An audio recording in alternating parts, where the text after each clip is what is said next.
YouTube, what's shaking? Long time no see. Well, it hasn't been that long. I mean, it feels like it's been a little while.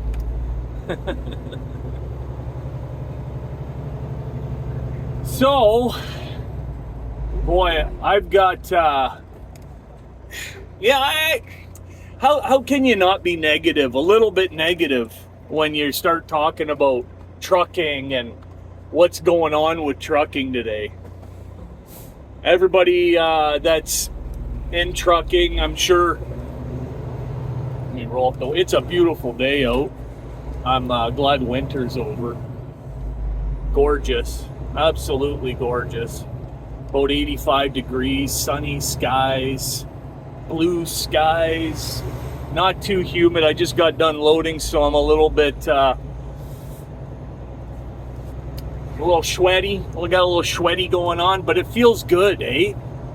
I don't know about you guys. Let's face it, the majority of us out here, we're pulling a van of some kind, whether it be reefer, whether it be dry, and but boy, oh boy, it does feel good to get moving. Feels good to get a little sweat on. Where was I? Let's rewind for a second here. So, trucking. We all been hearing everything about all these companies going belly up, and then of course, it's like, let's say I'll relate it to, say, big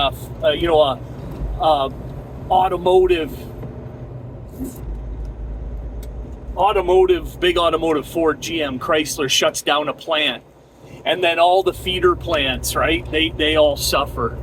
They all, they're all shuttered in a matter of months, and that's the breakdown. This is what's going on out here. You got Pride shut down, True North, another big one, and then Arnold down in Texas, which of course is a subsidiary of Pride, and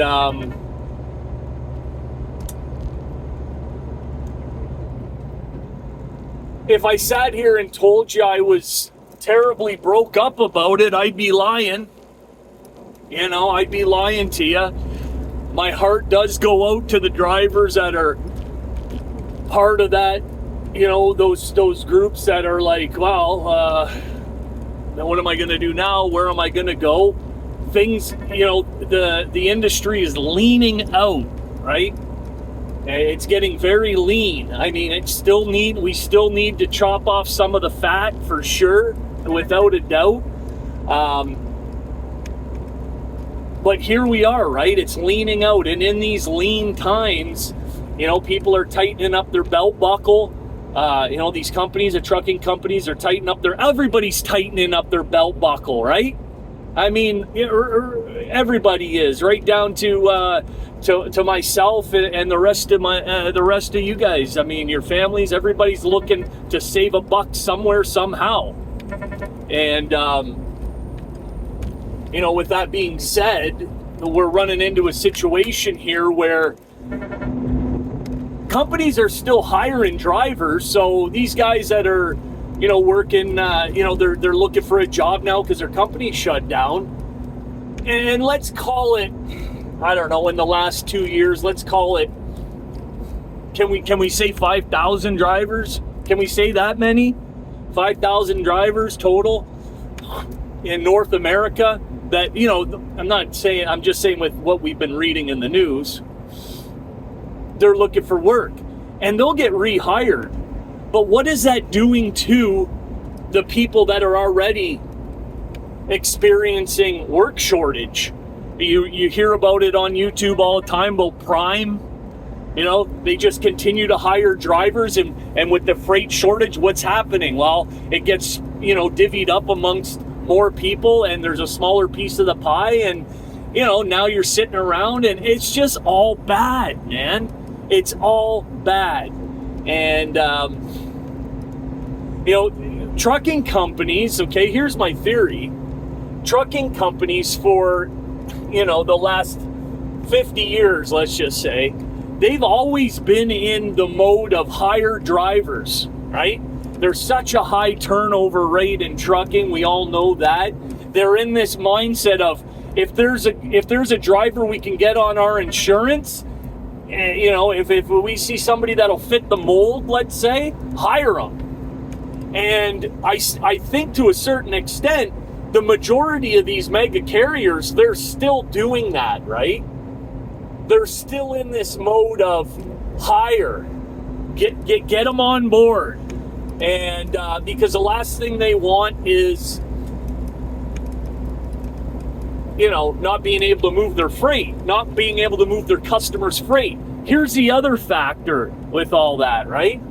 Now, hear me out on this. They've got trucks sitting. They've got power units. They're making payments on these power units, right? Prime, they buy these trucks, they lease them out. They want to put they want meat in a seat, man. I'd rather short my drivers, right? Let's take say 2 trips a month from every driver and divvy it up amongst the new drivers, but let's get these power units rolling. You know, you can imagine being the CEO of a company. You roll into your place there, and you see 30, 40 trucks that you own, and they're all parked there day after day after day. Why are they parked here? Hey, is it doing us a favor? Absolutely not. This is the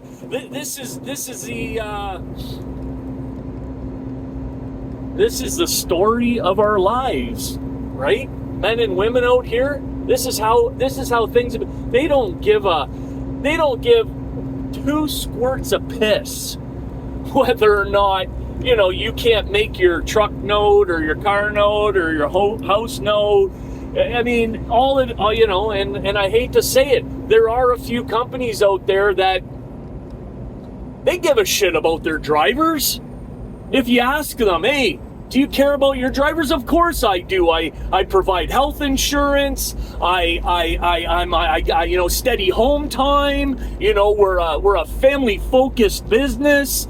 You know, on and on. You hear all of these, you know, catchphrases, I'll call them, right? These catchphrases that these carriers use to entice you and I to come over there, right? Steady home time, you know, 401k, benefits, signing bonus. Oh, how can you say I don't care? Listen, but when push comes to shove, what's going on out here, right? They're not going to lose. I mean, they'll fight to the bitter end. I mean, we see it with these bankruptcies. Of course, there's going to be losers. There's going to be winners. But if they're still in the game, if they're still playing ball, I mean, the first people that lose are the drivers, right? I mean, let's face it. You know, they start to cut back on the maintenance. What happens when they cut back on the maintenance? Who loses? Hello? Right? On and on, right? Trimming the fat. And then when they can't trim any more fat, they start to cut corners, right? And either way, we pay. So I got to tell you, I've been with small companies. I used to say to myself, the day that I go to a company with, you know, 300 drivers, you know, piss on that. Never. I don't want to be a number, right? I want to have a personal relationship with, right? I don't want the anonymity of, and for a long time that was true. Now, you know, I'm definitely not with a mega carrier, but I'm with a large carrier, medium-sized carrier. And I'll tell you, for me to be enticed to even think about going back to a small family-run company where they got, you know, I don't know, 10, 15, 20 trucks, right? The idea sounds lovely. It does. But knowing what I know right now, seeing what I'm seeing, it would be foolish. It would be a foolish move, because there are these companies like the one I'm working for right now that are loving it right now. They are loving what's going on out here. They are a cash hole business, meaning, they're cash rich. They do business the old-fashioned way, right? Pay your bills first, then spend. That shit they taught us back in like grade school. Basic economics. Pay your bills, then incur more debt. That's not the way most people do business, right? These days. And these are the guys that are going out of business. And I know I might be sounding a little repetitive, and maybe I'm even sounding a bit like, what do you know, Driver's Lounge, about running a trucking company? You're a company driver. You're in the dark. You don't know your ass from a hole in the ground well, that may be true in the finer details of things. I'm sure there's a whole boatload of stuff I don't know about running a trucking company. But I can tell you that I've been a business owner in the past. All right. I had at one time, 22 employees, right? I know what to own a business, sales of over $1 million a year. I know what that's like. I have people, family and friends that are in business. I guess what I'm getting at is that not all businesses are created equal, and trucking is trucking is a business where only the strong survive. And, I would compare it to maybe the restaurant business in a way. I think I've used that comparison in the past.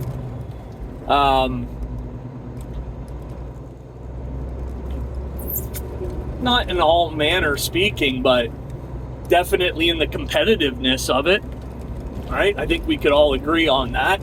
It's very competitive, and depending on where you're at in the country, there's probably 3 or 4 trucking companies within 10 miles of each other, right? So, and they're all fighting over the same freight. Restaurant, same thing.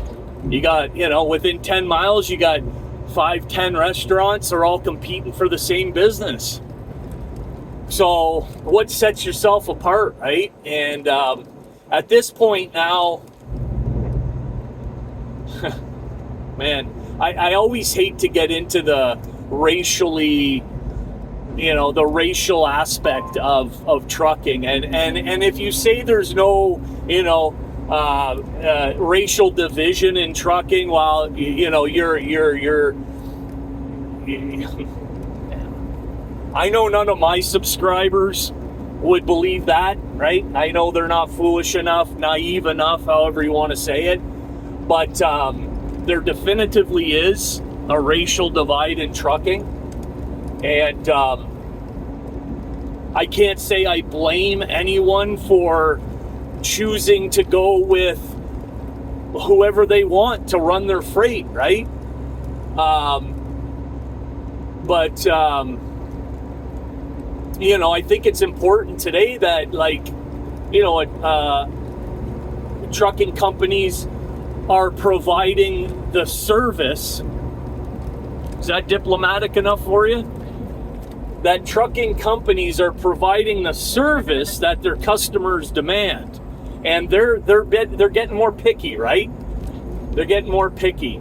They don't want some of the nonsense, some of the garbage, some of the bullshit that goes on around here. They don't want it. They don't want to deal with it. Nor should they have to. I mean, maybe at these rates, they should be taking what they can get, right? Owner-operators out there, should they take what they get at this point? I don't think you'd agree with that. I think the majority of the owner-operators out there that are doing business the way business should be done would be saying, hell no. They should have higher expectations, and if they raise their expectations, then maybe that might give me an opportunity to shine, right? I can't compete with these, folks. I can't compete with these folks who do business the way they do, without care, without concern. Who wants to compete with that shit?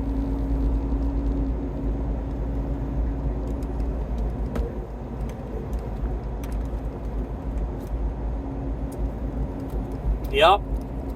These, I follow a couple trucking YouTube channels. I follow a lot of trucking YouTube channels, but the business-focused ones, right? ET Transport, trucking, the ones, trucking news. Not a big fan of some of the like bigger ones, what a Mother Trucker or whatever. I don't know. I mean, everything that guy puts out there, no offense to him, is like, I'm reading it all over the place, right? It's nothing like unique or, anything. It's like he's just pulling it off of the Google feed, right? I mean, anyways, I guess what I'm getting at is if you see these trucking companies that are really, have made an investment in trying to see the future of trucking, right? They've got all the latest software and that's their job, man. Where is trucking going? It's like they've got a crystal ball, right? And here we are going, okay, tell us where trucking is going, please, because nobody really knows. I mean, we see what's going on, but to be able to say, well, this is the end, this is where it's going to end, definitively, without a doubt, 100%, this is where the bullshit stops, this is where the buck stops, this is where we get back to, making a living out here, right? And look at, man, unless you're doing, specialized freight, unless you're, you got a gig with a real good customer, you got direct freight, right? All that, you know what I'm talking about. Unless that's going on, you are barely surviving. Call me a liar in the comments, and then tell me that you're pulling a dry van off the load board and you are thriving. Please, I want to see it in the comments. Right? Tell me you're pulling a dry van or a reefer trailer off the load board, off the spot market, and life is great. Never better, or even I'm thriving, I'm vacationing, and I'm taking. It ain't fucking happening, folks. I wish it was. Lord knows we deserve to have a decent life. We deserve to be able to, drive a decent vehicle and live in a decent home and send our kids to school and vacation once a year and, not worry about how we're going to put food in the fridge on the table. Do we deserve that? Do you think working 70 hours a week is enough that I should be able to do those simple things in life? 70 hours a week, right? Do you think that warrants maybe having a few bucks in your pocket, a few bucks in the bank? But that's just not the case, is it, folks? And it's sad. It's a sad state of affairs. I follow a couple other trucking channels where they've made, these single truck owner operators, and they've made some moves. Because it's like grasping at straws, right? Grasping at straws. What do I do next? What's my next move? How do I not have to get to the point where I'm selling my boat, selling my second vehicle, moving into a smaller home, whatever the case may be? What do I have to do to sustain the life that I'm living? The life that I've been living? What do I got to do? Are those people overextended? I don't know. Maybe their eyes were too big for their stomach, I don't know. But I can tell you that if they acquired these things and they were, we know that trucking was good. I'm not talking about COVID trucking, okay? Right here with COVID trucking, all right? That's what, this is why we're in the position we're in right now. These, for lack of a better word, fucking retards thought that was good. Oh, look at the new trucking. This is the way trucking's gonna be now.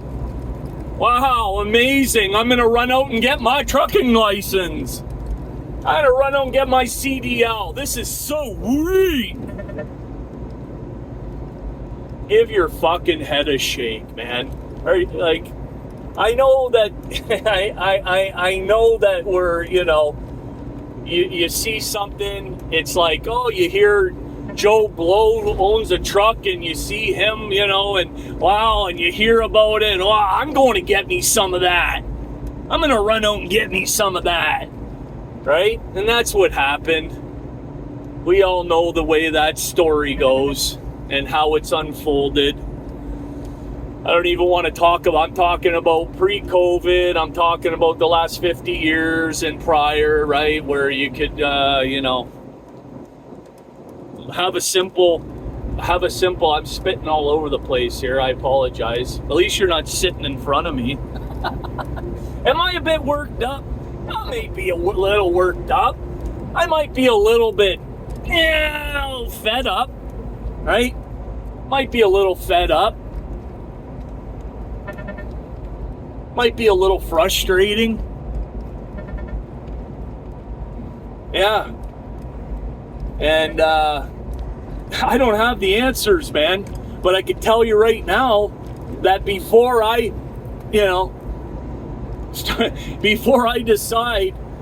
this guy decides that the grass is greener on the other side of the fence and I'm gonna hop that fence and make that move. Well, fuck, man, there's a lot of boxes that need to get checked.